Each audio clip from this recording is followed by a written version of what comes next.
Hello, YouTube.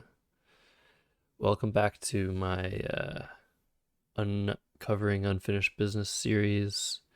Today I'm bringing you a very special game from the 2016 CNSC, Canadian National Scrabble Championship.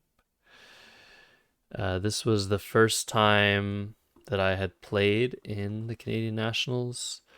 In 2013, that was the previous one, and I thought for sure I was going to qualify. There was a qualifying event held in my home city of Montreal, and it seemed like it was just a lock for me to win it because I was severely underrated at the time.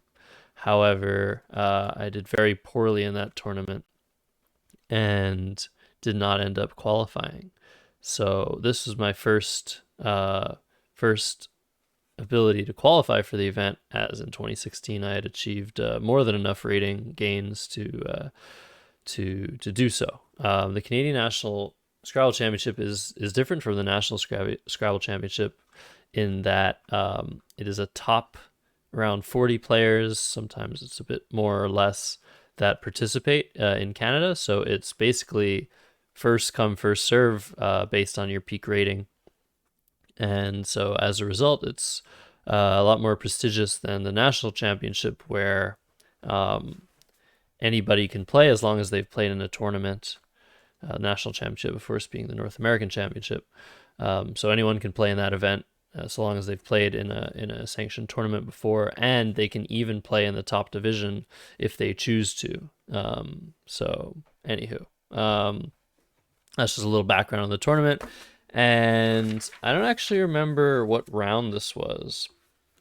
Maybe I can check, or I'll put it in the comments section. But I was doing quite well in the event and was faced against the reigning champion, multiple time Canadian champion and best Canadian Scrabble player of all time, Adam Logan. He's a math genius and is just completely insanely good at Scrabble. And yeah, I was faced against him on a annotated live board. I don't remember if it was live streamed, but I know that it was annotated. I'm pretty sure it was live streamed, actually. Maybe it wasn't. Okay, maybe I'm thinking of something else, but it was live annotated. It was very exciting. It was exciting and of course nerve-wracking. But yeah, I'm gonna bring you through this game and try to remember my thought processes and show you the highs and the lows of it all. And Adam was first, exchanged 5. And let's commit that. This was my opening rack, and I played Frolic for 28. He responded with Jam for 29. There might be, yeah, interestingly, he didn't play it here for 4 more. But there might be a few words that come up that were not valid in 2016. I don't actually have the version of dictionary we're using at that time on my Quackle interface. So there are some new words like the new 2-letter words EW and OK that are not valid. And yeah, maybe a few other things that come up. So hopefully I won't make any mistakes there. So Jam comes down and gives me a very nice overlap of today for 40 points, also leaving an ER, which is very nice. So I play today, and Adam plays Vid for 13. So I'm already feeling pretty good with today, except here I draw pretty poorly. I draw the Q. He blocks the only Q spot on the board. So I can either keep the Q with no real prospects for it. I can make a play like G, even something like this if I really want to, which would allow me to draw into Q plays if I draw an A, because I would have Avid and Cat. But to be perfectly honest, I think I made the right choice here. Looking at the position, because Adam's clearly trying to set up an A with this play. Um, Maybe not clearly, but it's pretty transparent that he's very likely to have an A, and unlikely that I'll be able to then draw an A and play cat next turn.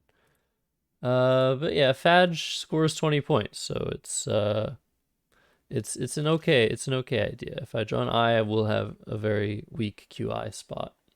But I opted to exchange, which is the more human approach, and I think it's the better play. Keeping RET. And here Adam played vote for 18. How do you do that? How do you play vote for 18? I'm already like confused in this position. Oh, he played Vo for 18. That's why. Just misread my handwriting. So Adam plays Vo. Has the other V, which yeah, I'm feeling pretty good here because I mean I'm beating Adam and he's clearly drawing poorly. So here I don't actually have my leave, but I play the word bromate for 22. Maybe there's something on my score sheet that might help me. No, doesn't look like it. So yeah, bromate comes down for 22, trying to block Avid and block some other spots on the board. I like this play because it really addressed a lot of threats. Of course, it's not perfect. Adam can score or bingo using this E or hooking bromates, but I liked it a lot. So here Adam plays Beanie for 20, and I have this rack. And without any fear, I play the highest equity play of Ooze. I could play Ooze elsewhere on the board so as not to open such a dangerous spot, but I thought this was okay, given that Adam had just played 5 letters, including a lot of vowels. But it does give him the play of quiz for 44, so he somehow drew into that. I guess he drew 5 letters and probably drew the Q and the U together. And here I played Gru for 21, giving CLT. Now I didn't feel so good because Quiz did set up a huge overlap spot for an I, and I did not have an I. So I could dampen the spot by playing Wit instead. Or I could play something like Wergelt or Tercel, again to dampen the QI spot, not allowing IT or IN to come down. But instead I opted to play Gru. In hindsight, I'm not really sure about this play, because if I play this and then Adam gets an I will have to open the board next turn probably. But it does a good job at, I guess, keeping things somewhat under control. But something like Wergelt to just play off a lot of tiles, try to draw an I, and maybe try to draw a blank is a decent choice. This lane from the C was obviously a concern, and so something like Tercel does address that and scores points, and I can maybe get rid of the W next turn, but keeping the W and the G is really bad. So yeah, all in all, this seems like a decent play of Gru, but here Adam strikes by playing Caboodle for 95 points, and suddenly I'm in deep trouble. So yeah, I don't draw any vowels after my play of Gru, and so I'm stuck just getting rid of both of two of my 3 triplicated T's by playing Tossed. I could play something like Nettle. I think I saw that play, but it was not fun to block this E that I thought I could potentially use later on. but that does maintain my S. Of course, the S isn't a great tile here because there are no S hooks to play with, but the S is still a very good tile and a good bingo tile. So seems like those plays are pretty close. But I play tossed, and I'm feeling like I'm pretty certainly going to lose. And yeah, Adam then plays reworking for 76. Just showing off his flash here. Could have played something like workings or workings here, but this was a really nice play because it basically destroyed all of these letters: the B, the O, the D, the L. All of these letters are no longer useful for me to bingo through. So I really like Adam's choice here of just playing defense. He's bingoed twice in a row. And yeah, I mean, the game is pretty much over here. And so I play only. I could play something like Psychon. I had no idea whether reworkings was a word, so that's just not even a thought. But Psychon is probably the best play in this this position. There's also Oosist, which is pretty cool, or Oosist. The problem with only is once a play is made through this Y, I'll be down a whole lot, and even if I do bingo a lot, it's going to be hard to come back. So Psychon creating a big S hook that I'm going to need to draw and scoring well is probably correct here. So I play only, and Adam actually picks up, I guess, all consonants and has to play Ryan for 8, and suddenly there's a little bit of hope left. I have G.O.A.T on my rack, but unfortunately, I did not think it was a valid play, and this is the first of many mistakes that I for sure make this game. So far, I was doing all right, but not knowing this word right now, I see it instantly. I don't think I had ever seen that word 6 years ago, but no worry. I draw an I before Adam, and I get to play it for 41. So if we do a simulation, assuming Adam's rack is random, which it's not, he obviously didn't have an I last turn, so he would have to have drawn one in a 3-tile draw to be able to hit the spot. It isn't actually that much worse, but it is worse than what Quackle thinks here. So Shootist is a big miss. But I'm now within striking distance still. And he might have just drawn all consonants again. But he actually drew an E at the very least and plays Helm for 21. Trying to get rid of this really nice bingo spot on the C column. And yeah, now the bingos that are left are not very good. And yeah, here is where things go quite wrong for me. I have ACHNSTU, and I had studied this rack before, and I wrote it down. I was like, okay, through an E, I have notches, and I have unchased, so that doesn't work. What are the 7s on this rack? Canthus, Chaunce, Staunch, and yeah, that's what I saw, and I wrote on my score sheet the 7s here. I saw Notch, I saw Chaunce, I saw Staunch, Canthus, and Acanthus, and great. So I played Canthus or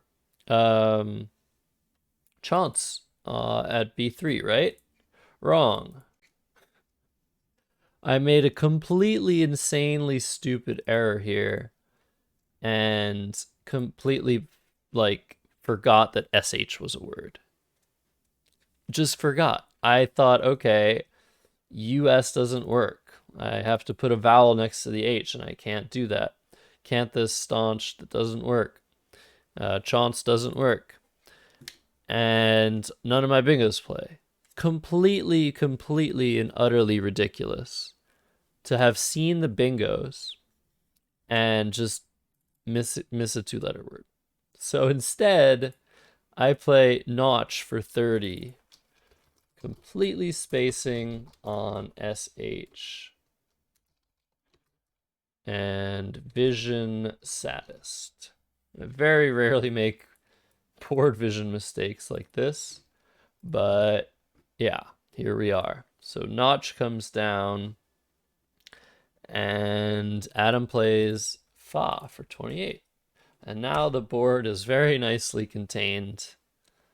All of this open space is very hard of access, and there's some open space here, but it's quite hard to fit any bingos on this board. And Adam's just opened a really nice scoring spot, scored well. So there are only a few moments left for me to make something happen. And fortunately for me, I drew extremely well. EEINPS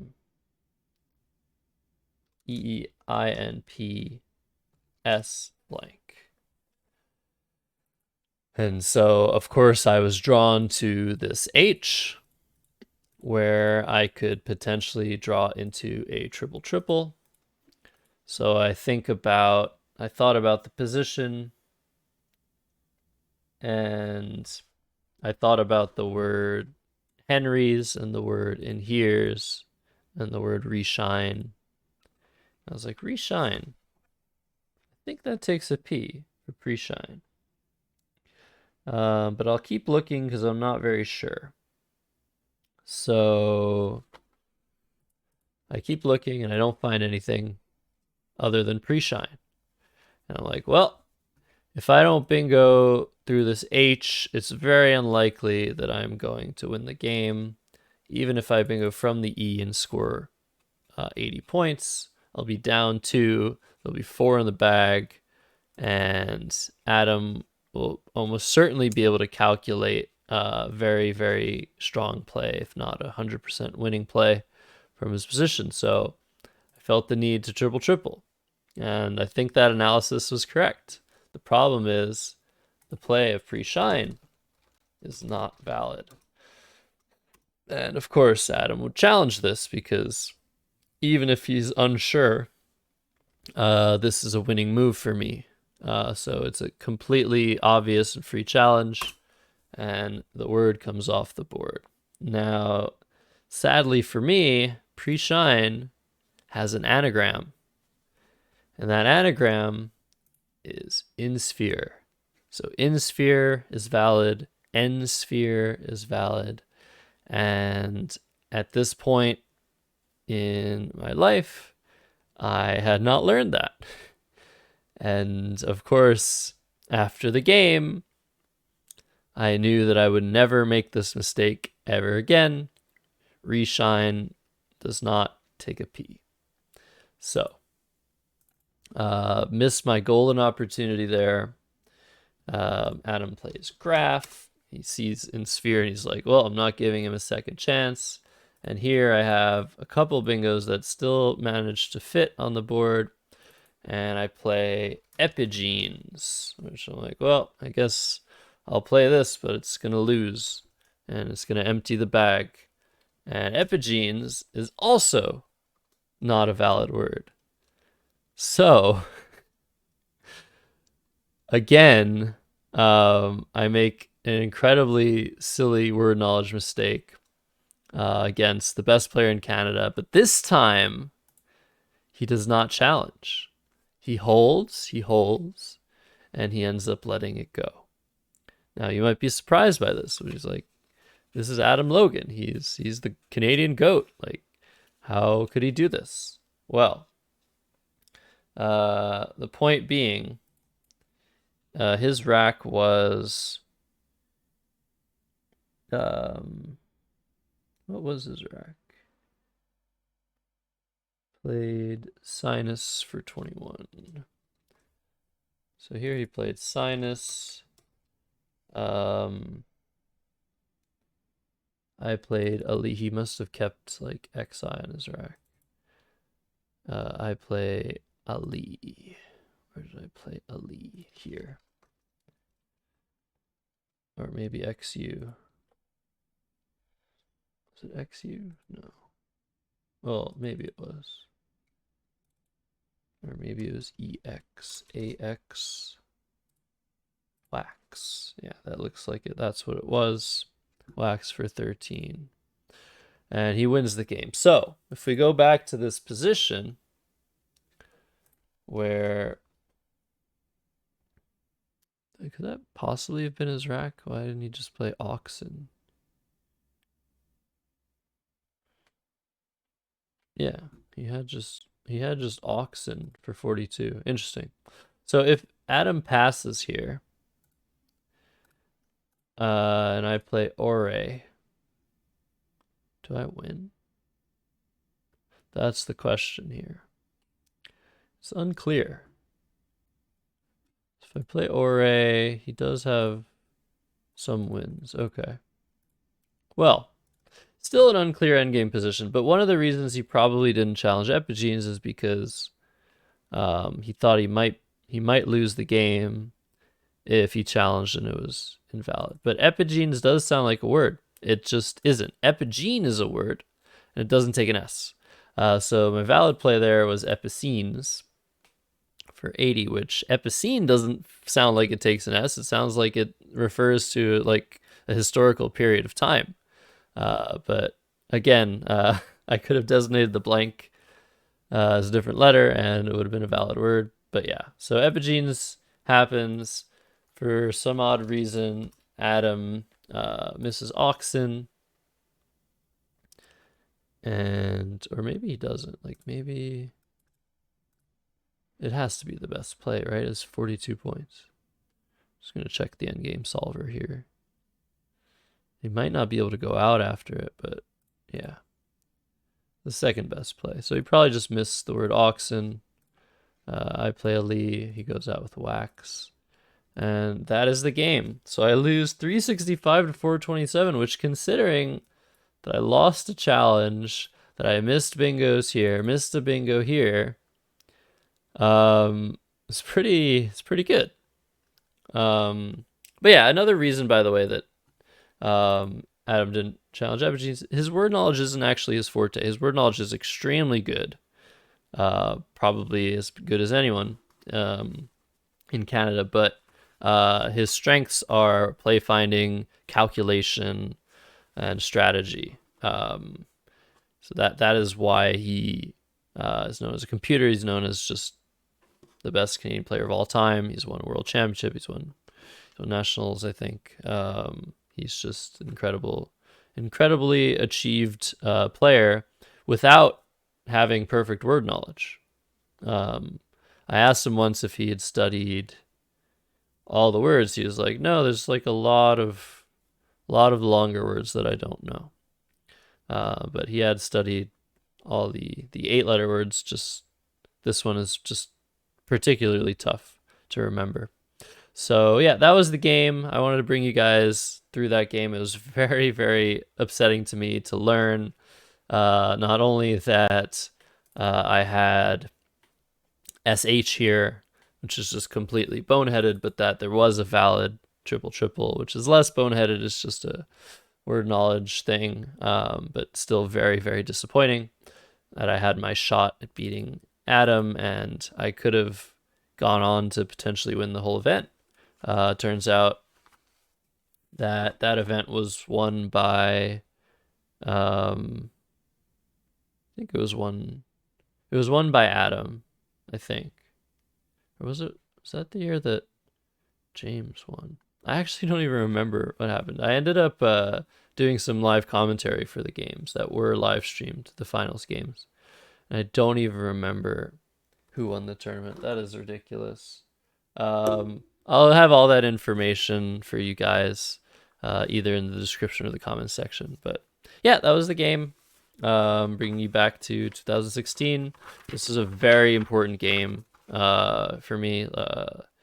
I had just never gone through it. On Quackle, it had already been annotated, so I'd already seen it. But yeah, this was a big one, and unfortunately didn't go my way. But it gave me hope that I could make improvements and manage to come back stronger next time. So that's that. I hope you enjoyed this episode. I need to do more of these. I have so many games just sitting around.